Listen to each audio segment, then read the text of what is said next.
네, 안녕하십니까. 오늘은 성인 비정형 용혈요독 증후군의 진단과 치료라는 제목으로 강의를 하도록 하겠습니다. 저는 세브란스 병원 혈액내과의 김진석이라고 합니다.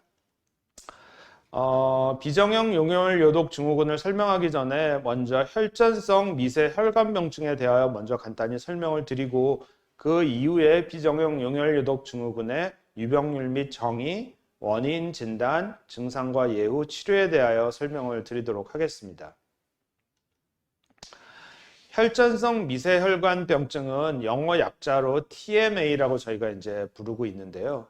이 혈전성 미세혈관병증이라는 거는 혈전, 그러니까 피떡이 생기는 거죠. 혈관 내에 이제 피떡이 생기는데 이러한 이제 미세한 혈관 내에 혈전이 생기는 혈관의 이제 병을 혈전성 미세혈관병증이라고 얘기합니다. 그래서 이게 생기는 원인은 굉장히 다양한데 연간 이제 보고되는 자료를 보면은 국내에도 연간 한 300명 정도의 환자들이 이렇게 이제 생기는 걸로 이제 보고가 되고 있습니다. 그래서 이제 혈전성 미세혈관병증이라는 거는 그러니까 미세혈관병증이 생기면서 거기에 이제 혈전, 피떡이 생기는 게 이제 혈전성 미세혈관병증인데 이런 이제 병이 생기면은 혈소판이 떨어지고 미세혈관병증이 생길 때 이런 적혈구가 이렇게 혈관 내에서 찢어집니다. 여기 보시면은 적혈구는 이렇게 동그래야 되는데 이 동그란 적혈구만 있는 게 정상이라면 이렇게 찢어진 난 모양의 이렇게 찢어진 이런 세포들이 군데군데 보이는데 이런 세포들이 이제 혈관 내에 관찰이 되니까 결국은 이렇게 이제 혈관 내에서 적혈구가 이렇게 깨지는 거를 우리가 이제 분열 적혈구라고 부르는데 이런 것들이 이제 관찰되는 이런 상황들이 벌어지고 이런 분열 적혈구들이 증가함으로 인해서 혈관에 이제 손상을 유발해서 그 손상된 혈관에 혈전이 발생하는 그런 문제들이 생기는 게 혈전성 미세혈관병증입니다. 그래서 이렇게 이제 여러 가지 용혈이 생기고 혈전이 생기면은 콩팥뿐만 아니라 우리 몸의 여러 장기들이 이제 손상되는 그런 결과들을 이제 얻게 됩니다.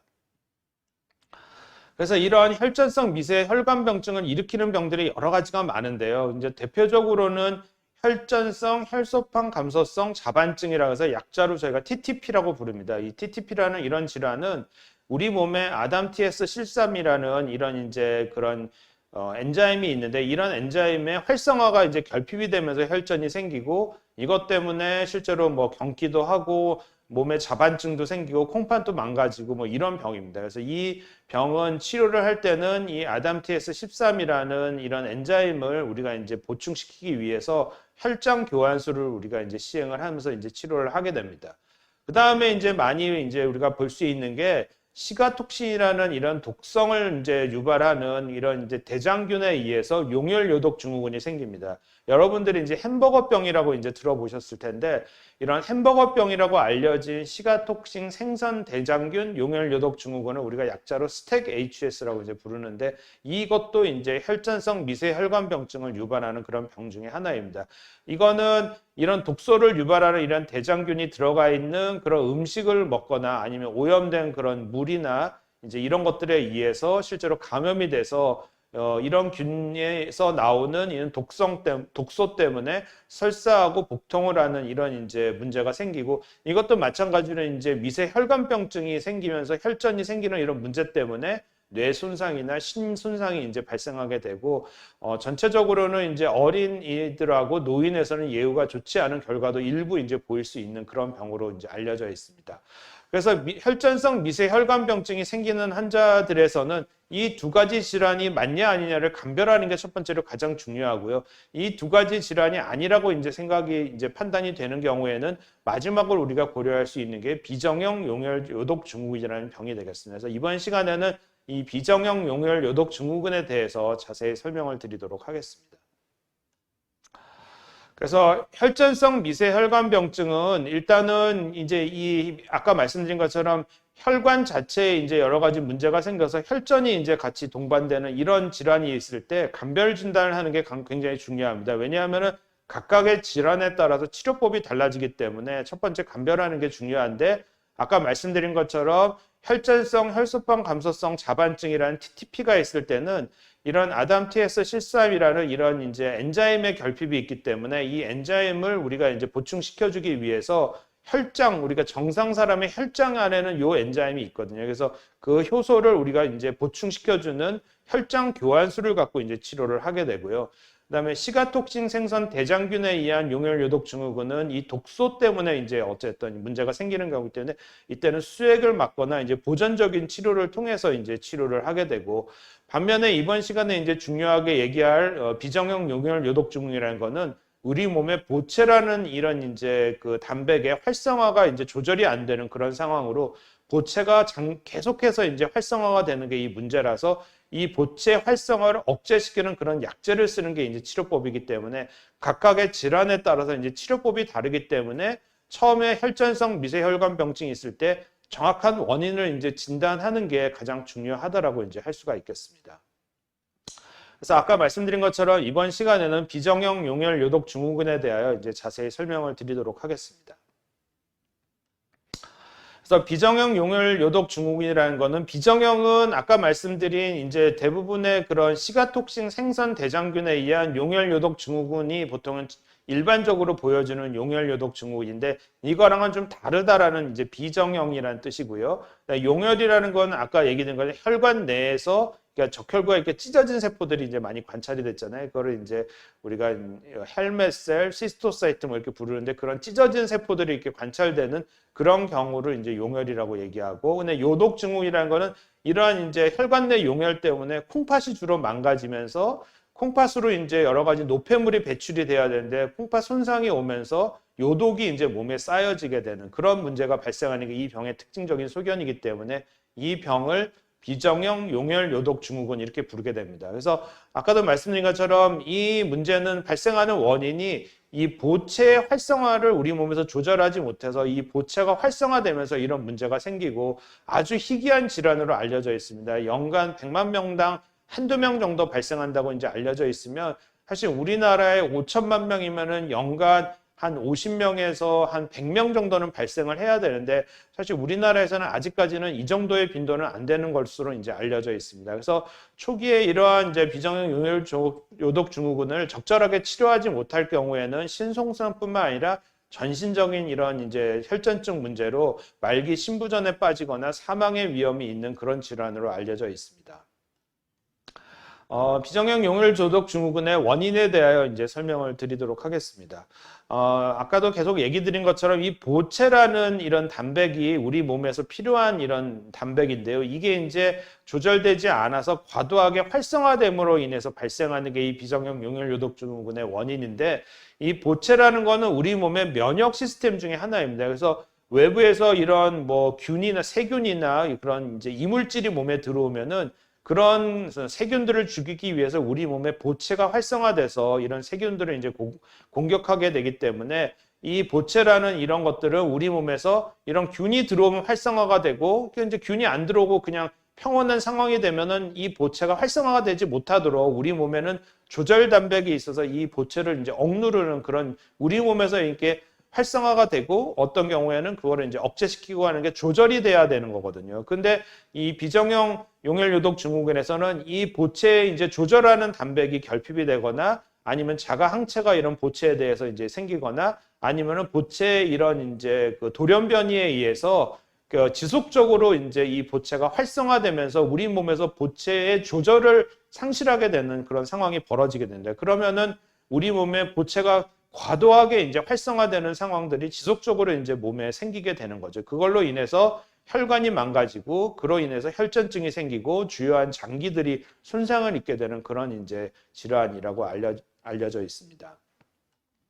그래서 이걸 그림으로 보시면은 아까 말씀드린 것처럼 보채가 우리 몸에서 이렇게 계속 활성화가 되면 이 만성적인 보채 활성화를 통해서 결국은 이 혈관 내에 손상을 유발하고, 혈관 내에 손상이 되면 그 손상된 혈관에서 혈전증이 이렇게 생기게 되면 그 혈전증과 이게 손상된 적혈구들이 결국 우리 몸의 여러 장기들을 이제 결국은 손상을 일으키는 그런 문제들을 만드는 게 이 비정형 용혈 요독 증후군이라고 이제 이해하시면 되겠습니다. 그래서 비정형 용혈 요독 증후군을 어떻게 진단하는지에 대해서 이제 설명을 드릴 텐데, 사실은 비정형 용혈 요독 증후군은 진단이 굉장히 어렵습니다. 어떠한 검사 하나 해서 그 검사가 양성으로 나오면 비정형 용혈 요독 증후군이다라고 이렇게 판단할 수 있는 게 아니라, 아까 말씀드린 이 혈전성 그 혈관병증이 생기는 미세 혈관병증이 생긴 환자에서 다른 주요한 질환들을 감별 진단을 한 다음에 마지막에 붙일 수 있는 게 비정형 용혈요독 증후군이거든요. 그래서 이게 진단이 굉장히 어렵고 진단하기까지 시간이 많이 걸린다라는 굉장히 치명적인 그런 단점을 갖고 있는 병이라고 이해하시면 되겠습니다. 그래서 이 비정형 용혈요독 증후군의 진단을 하기 위해서는 대부분 환자분들이 결국은 용혈이 되니까 빈혈이 생깁니다. 빈혈이 생기고 빈혈이 생기는 걸 우리가 이제 헤모글로빈이라는 검사를 통해서 헤모글로빈이 떨어지면 우리가 이제 빈혈이 있다라고 얘기하는데 대부분 환자들이 결국은 용혈에 의해서 빈혈이 이제 생기니까 헤모글로빈, 이 혈색소 수치가 이제 낮아지게 되고요. 그 다음에 이제 혈전성 미세 혈관병증이 생기면은 이 혈소판이 많이 떨어지게 됩니다. 그래서 그 피 검사를 해보면은 지혈을 담당하는 이런 혈소판 수치가 이제 많이 떨어지는 걸 우리가 이제 확인을 할 수가 있고, 그 다음에 이제 신장 손상이 주로 이제 초기에 오기 때문에 이 이제 그 비정형 용혈요독 증후군을 의심할 때는 대부분 이 신장 손상을 우리가 알 수 있는 크레아틴이라는 혈액 검사를 해보면 크레아틴이 많이 올라가 있는 그런 이제 검사 결과들을 우리가 알 수가 있습니다. 그다음에 이제 용혈성 빈혈이랄 때 저희가 이제 가장 중요하게 생각하는 게 LDH라는 젖산 탈수소 효소인데, 이 LDH라는 값이 올라가 있는 경우에는 혈액 내에 용혈이 되는구나라고 저희가 간접적으로 알 수 있거든요. 그래서 이 LDH라는 값이 많이 올라가고 또 용혈이 될 때는 간에서 생성되는 단백질인 헵토글로빈의 이제 이 사용이 많이 늘어나면서 이게 떨어지게 됩니다. 그래서 LDH가 올라가고 헵토글로빈이 올라가는 그런 검사 수치가 있으면서 빈혈이 동반될 때는 이런 상황은 단순 일반적인 철결핍이나 이런 게 아니라 용혈성 빈혈이구나라고 이제 저희가 알 수 있고, 이런 용혈성 빈혈이 동반되면서 혈소판이 떨어지고 크레아틴이 올라가는 이런 검사 소견들을 보일 때는 우리가 이제 비정형 용혈 요독 증후군을 첫 번째로 이제 의심을 할 수가 있다라고 얘기를 드릴 수 있겠습니다. 그래서 아까 말씀드린 것처럼 이제 감별 진단을 통해서 이제 진단이 되는데요. 그래서 아까 말씀드린 미세 혈관병성 용혈성 빈혈, 그냥 일반적인 용혈성 빈혈은 굉장히 많습니다. 종류가 여러 가지인데 이 용혈성 빈혈이 있을 때는 아까 말씀드린 것처럼 LDH가 올라가고 헵토글로빈이 떨어지고 그다음에 헤모글로빈 혈색소 수치가 떨어지는 이제 그런 소견들이 보이는데, 거기에다가 미세 혈관병성, 그러니까 혈관 내에 혈전이 생기는 그런 이제 혈전성 미세 혈관병성 용혈성 빈혈이 이제 생기는 그런 상황에다가 혈소판까지 이제 떨어지는 이런 상황이 벌어지면 여러 가지 이제 이 장기 손상들이 발생하는데, 이럴 때 이제 감별 진단을 해야 되는데, 흔하게 저희가 이제 생각할 수 있는 게 시가톡신, 시가톡소를 생성하는 대장균에 의한 용혈요독 증후군과 아까 아담티에스 13이라는 이런 엔자임의 활성도가 이제 떨어지는 거에 따른 이제 생기는 우리가 이제 이런 질환들을 감별을 해야 돼서 이제 시가톡신 생성 대장균을 검출하는 검사를 내고, 이게 만일 양성이 나오면 시가톡소 생성 대장균에 의한 용혈요독 증후군을 진단을 하게 되고요.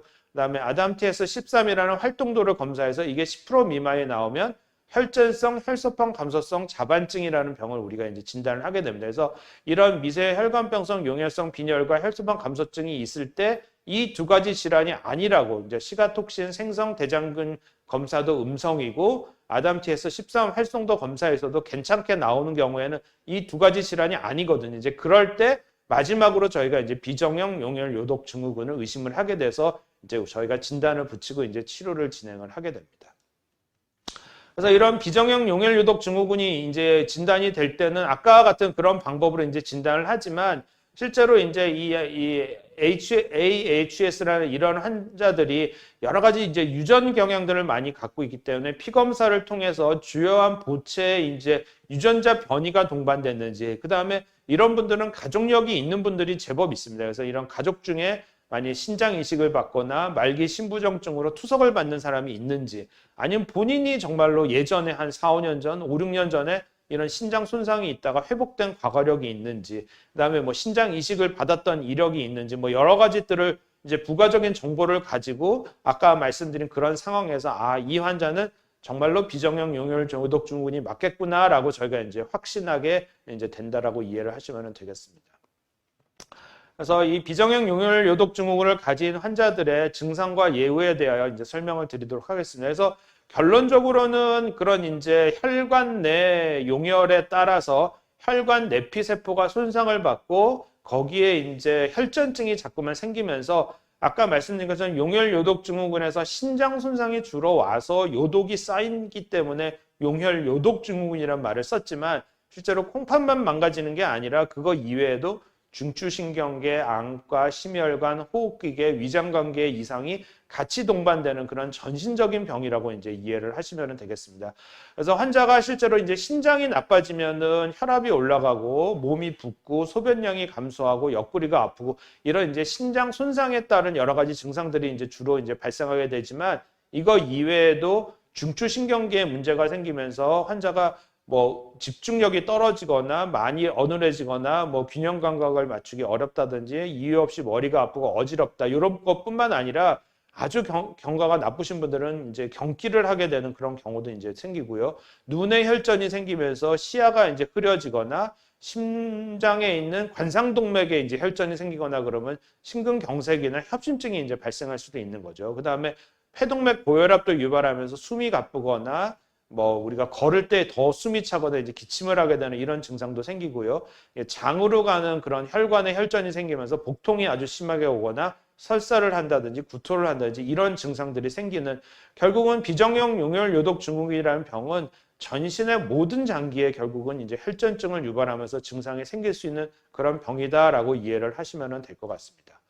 그래서 이런 비정형 용혈요독증후군의 예후를 보시면은 실제로 이제 초기에 적절한 치료를 하지 않으면 1년 이내에 사망하거나 말기 신부전증으로 이제 진행하게 될 확률이 약 40%까지로 알려져 있고 또 적절히 치료하지 않을 경우에는 3년이 지나가면 약 80% 정도가 사망이나 말기 신부전증으로 이제 진행하기 때문에 결국 말기 신부전증이 되면은 사망하는 것보다는 낫긴 하지만 실제로 이 환자들은 지속적으로 투석을 받거나 신장 이식을 받아야지만 정상적인 이제 삶을 살 수가 있기 때문에 삶의 이제 질이 굉장히 많이 떨어질 수밖에 없습니다. 그래서 이런 환자들이 사실은 그동안 이제 진단을 못해서 굉장히 고생을 하셨고 이런 분들은 신장 이식을 받더라도 성적이 굉장히 나쁘거든요. 그래서 굉장히 신장 이식 이후에도 신거부 반응이나 이런 걸로 굉장히 고생하시는 분들이 많은 게 이 병의 특징이라고 이제 얘기를 드릴 수가 있겠습니다. 그래서 이제 치료에 대해서 말씀을 드리도록 하겠습니다. 그래서 비정형 용혈요독증후군은 과거에는 사실은 잘 몰랐기 때문에 이게 이제 보채 활성화에 의해서 이런 병이 생긴다라는 개념 자체도 최근에 이제 정립이 된 거기 때문에 옛날에는 혈관 내에서 그냥 용혈이 생기고 혈전이 생기니까 우리 몸에 피를 뽑아서 이제 혈장 교환술을 하고 그다음에 콩팥이 망가져서 신장이 결국 기능을 못하니까 투석을 한다든지 뭐 정상적인 신장을 몸에다 이식해주는 이런 방법을 통해서 아주 보존적인 치료만 옛날에 했지만 이런 방법을 통해서는 말기 신부전으로 빠지거나 사망하는 것을 막기가 굉장히 어려웠던 그런 상황입니다. 그렇지만 최근에는 이런 보존적 치료에다가 이 보채를 억제하는 그런 약제가 나와서 이런 약제를 같이 씀으로 인해서 콩팥이 망가지는 것을 막고 치명적인 사망률을 많이 낮추고 있는 그런 상황입니다. 그래서 이런 혈장 교환술이나 혈장 주입은 실제로 이제 하더라도 초기에는 반짝 환자가 좋아지지만 심각한 합병증이 발생하고 이렇게 혈장 교환술이나 혈장 주입을 하더라도 상당히 많은 환자들에서 이제 사망이나 말기 신부전증으로 넘어갈 수밖에 없다라는 게 이제 단점으로 되어 있고요. 신장 투석을 하는 것도 어찌됐든 투석을 하면은 신장은 어찌됐든 대체할 수 있죠. 신장 기능은 투석으로 대체할 수 있지만 아까도 말씀드린 것처럼 이 혈전증이 콩팥에만 생기는 게 아니라 뇌나 심장이나 안구나 뭐 전신에 이제 다른 장기에 말썽이 생기는 걸 막을 수가 없기 때문에 그러니까 단순 투석만을 통해서 이 환자들을 신장만 대체한다고 기능을 대체한다고 해서 이 환자들이 장기적으로 좋은 삶의 질을 가지면서 생존할 수 있는 게 아니기 때문에 신장 투석도 결국은 한계가 있다라는 거고요. 아까 말씀드린 신장이나 간 이식을 한다 하더라도 일단은 신장 이식을 해서 정상적인 신장이 들어가도 이 활성화된 보채 때문에 들어온 정상적인 신장이 다시 망가지는 그러니까 신이식을 하더라도 그거에 관련된 합병증이 굉장히 높고 들어오는 정상적인 신장 자체가 거부 반응으로 이제 재기능을 못하는 상황이 다시 발생하는 게 이 치명적인 이 비정형 용혈요독증후군의 이제 문제라고 이제 얘기를 할 수가 있겠습니다. 그래서 이러한 혈장 교환술이나 혈장 주입술, 신장 투석, 신이식과 같은 이런 보존적인 치료는 보체의 과활성으로 인한 에이티피컬 HS의 근본적인 치료가 될 수 없다라는 게 이제 현재까지의 기본적인 개념이고요.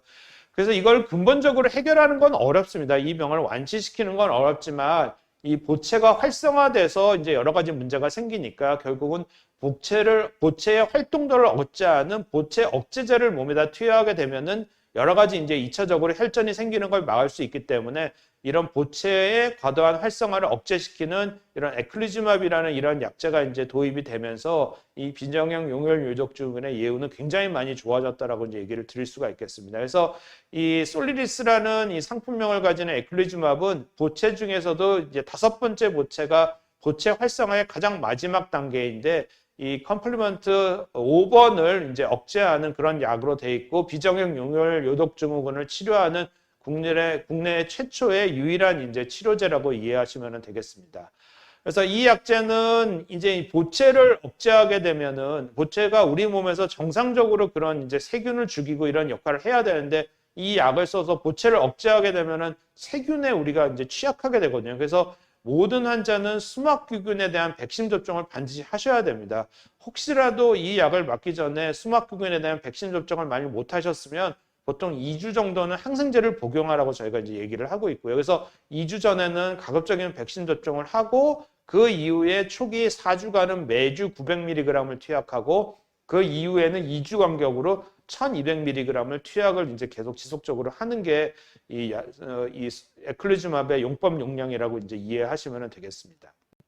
그래서 이런 에클리즈맙을 사용하면 비정형 용혈 요독증후군의 이제 치료가 어떻게 되느냐? 아까 말씀드린 것처럼 혈소판이 이제 굉장히 낮아진다. 근데 혈소판 수가 이제 굉장히 많이 이제 개선이 됩니다.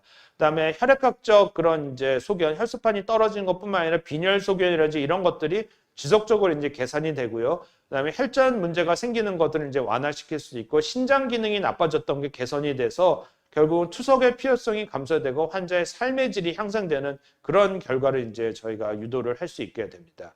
그래서 데이터를 보시면은 혈소판이 이렇게 굉장히 많이 떨어져 있던 환자들이 에클리즈맙을 사용하면 혈소판이 이렇게 올라가서 혈소판이 보통 10만 이상 올라가면은 이제 생활하시는데 크게 출혈의 위험이 없는 그런 상황이 되는데 보시면은 한 금방 뭐 1, 2주 만에 혈소판이 거의 10만 가까이 이렇게 회복하는 그런 양상들을 보이게 됩니다. 그다음에 이런 빈혈뿐만 아니라 이런 혈소판 감소증들이 이제 지속적으로 정상화가 되는 경우들이 거의 90%에 이르고요. 그다음에 혈전성 미세혈관병증의 증상들이 완화되는 경우도 거의 90%에서 이제 관찰이 되고 신기능이 이렇게 나빴던 게 약제를 쓰면서 이렇게 이제 올라와서 그러니까 이제 그 신장의 이제 기능을 나타내는 이 검사 수치가 GFR이라는 검사 수치를 쓰는데 이 값이 이렇게 낮아져 있던 게 약제를 쓰면서 거의 40, 50%까지 이렇게 회복되는 그런 양상들을 우리가 관찰을 할 수가 있습니다. 그리고 이제 이런 에클리즈맙을 비정형 용혈 요독증후군을 이제 진단하고 빨리 쓰는 경우에는 7일 이내에 이렇게 쓰는 경우에는 신장 개선 속도가 이렇게 높은 반면에 이걸 조기에 사용하지 않고 조금 늦게 약제를 사용하면 이렇게 회복 속도가 더디거든요. 그래서 이 비정형 용혈 요독증후군을 진단을 하면 가급적이면 빠른 시간 안에 이 에클리즈맙을 투약해야 콩팥 기능이 회복을 할 가능성이 더 많다라는 이런 자료들을 이제 보고를 하고 있습니다. 그래서 아까도 말씀드린 것처럼 에클리즈맙을 사용할 때 가장 조심해야 되는 거는 이게 이제 우리 몸의 보체를 억제하는 약이기 때문에 정상적으로 보체 활성화를 통해서 우리 몸에 그런 세균 감염을 예방할 수 있는데 그런 이제 보체 활동도가 우리 몸에서 이제 억제되는 거라서 미리 이제 수막구균에 의한 감염이 높아지기 때문에 수막구균에 대한 백신을 반드시 2주 전에 이제 접종하도록 되어 있고 혹시라도 환자분 상태가 너무 급해서 빨리 에클리즈맙을 맞게 되는 경우에는 백신 접종 이후에 2주간 예방적인 항생제를 투여하도록 저희가 이제 권고를 하고 있습니다. 그리고 수막규균에 대한 백신은 보통 한 번 맞고 한 10주 정도 간격을 두고선 한 번 더 투약을 하게 되고요. 5년에 한 번씩 재접종을 하도록 저희가 이제 권고를 하고 있습니다. 그래서 치료는 에클리즈맙을 통해서 이제 치료를 해야 되는데 이게 이제 워낙 고가의 약제다 보니까 우리나라에서는 병원에서 바로 이 약제를 처방을 할 수가 없습니다. 이제 국가에는 이런 이제 에클리즈맙을 사용하는 걸 승인하는 그런 위원회가 있고 그 위원회에 필요한 환자 정보를 다 정리를 해서 위원회에 보고를 해야 됩니다. 보고를 해서 승인받은 환자들만 이 약제를 사용을 할 수 있는데 이 약제는 아까 말씀드린 것처럼 진단받고 빨리 쓰는 게 이제 중요하기 때문에 저희가 사전 신청을 하면 14일 이내에 그 결과를 보고하도록 되어 있습니다. 그래서 굉장히 빠른 시간 내에 결과를 통보받게 되고요. 이 사전 신청을 받은 그 병원에서만 이 약제를 쓸 수가 있는데 이 사전 신청 자체는 혈전 교화술과 신장 이식이 모두 행해질 수 있는 병원에서만 이 사전 신청을 할 수가 있습니다. 그래서 신장 이식이 불가능한 병원에서는 이 비정형 용혈 요독 증후군의 치료 약제인 에클리즈맙을 처방을 할 수가 없는 이제 그런 제한점이 있다는 걸 알고 계셔야 되겠습니다. 그래서 제가 한 20분 정도 설명을 드렸는데 이제 비정형 용혈 요독 증후군은 혈전성 미세혈관병증의 대표적인 병이고요. 혈전성 미세혈관병증이라는 것은 이런 미세혈관에 혈전이 생겨서 그로 인해서 혈소판이 떨어지고 여러 가지 장기 손상이 발생하는 그런 병으로 되어 있습니다.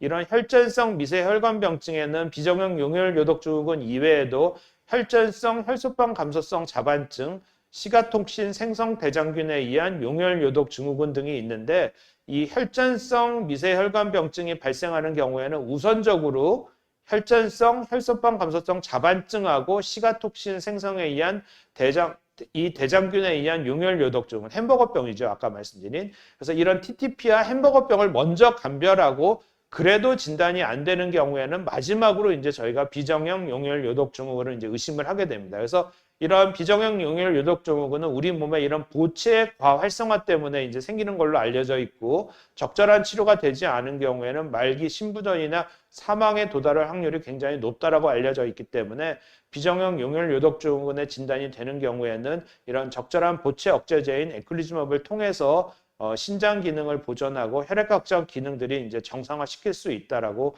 이해를 하시면 되겠습니다. 오늘 제 강의가 여러분의 질환에 대한 이해와 치료에 많은 도움이 되시기를 바라겠습니다. 감사합니다.